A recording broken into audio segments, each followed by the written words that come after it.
So, good day to each and everyone. I am Derek Angelico Sisunyas, and my topic is all about hydroelectric power. So, let's proceed. So, hydroelectric power is also known as hydroelectricity. So, it is a conversion of kinetic energy from flowing water into electricity. So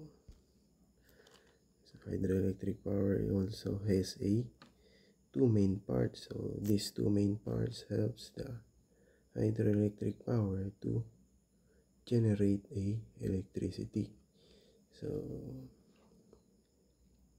these two main parts is a generator and a turbine. So the working principle of this hydroelectric power is the kinetic energy flows to the turbine, which creates a mechanical energy and converts to electricity because of the electromagnetic generator. So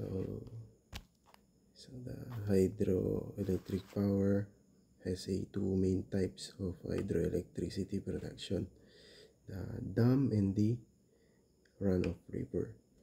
So the dam is hydro dams utilize the potential energy from the dams to produce electricity. So yun na nga, it has a large barrier to raise the water. So to raise the water, and the flow of the water it has a power of the flow, and the dams releases the water, which creates a gravitational force and rotates the turbine. Yun na, the gravitational force of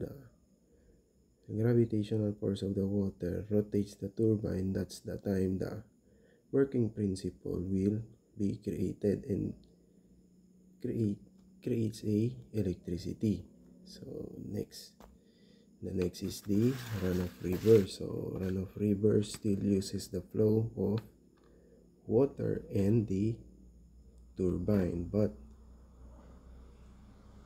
in this type of hydroelectric power is the water is diverted to the other way, but it is also uses the same working principle as the hydroelectric dams. So the next is so there are some concerns about this hydroelectric power. So the habitat alteration and loss.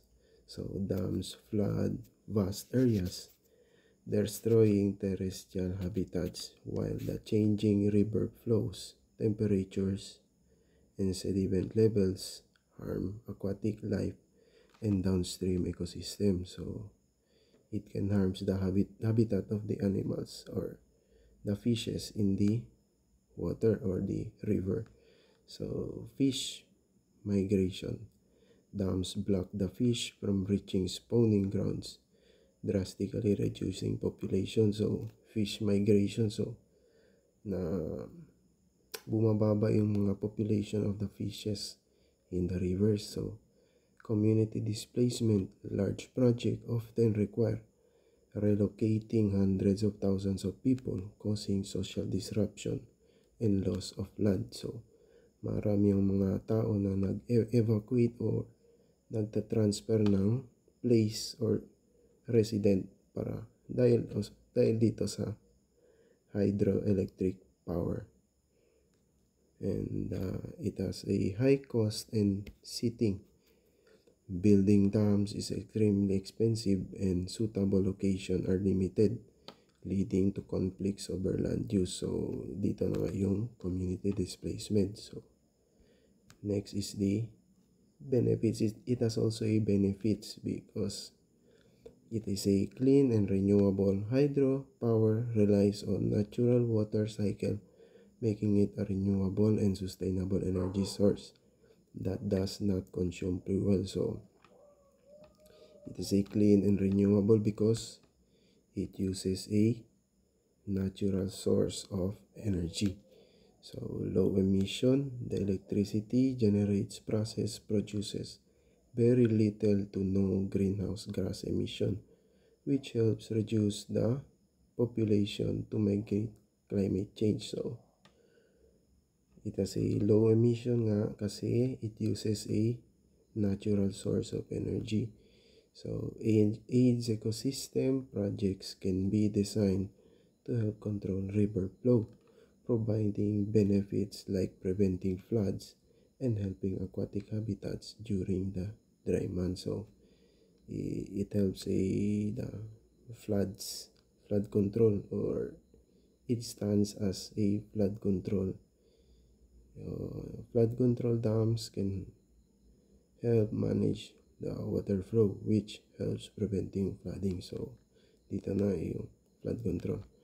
So economic development, it can create jobs and promote economic development, particularly in rural areas. So it can help the people or the economy to grow much because it helps or it gives jobs.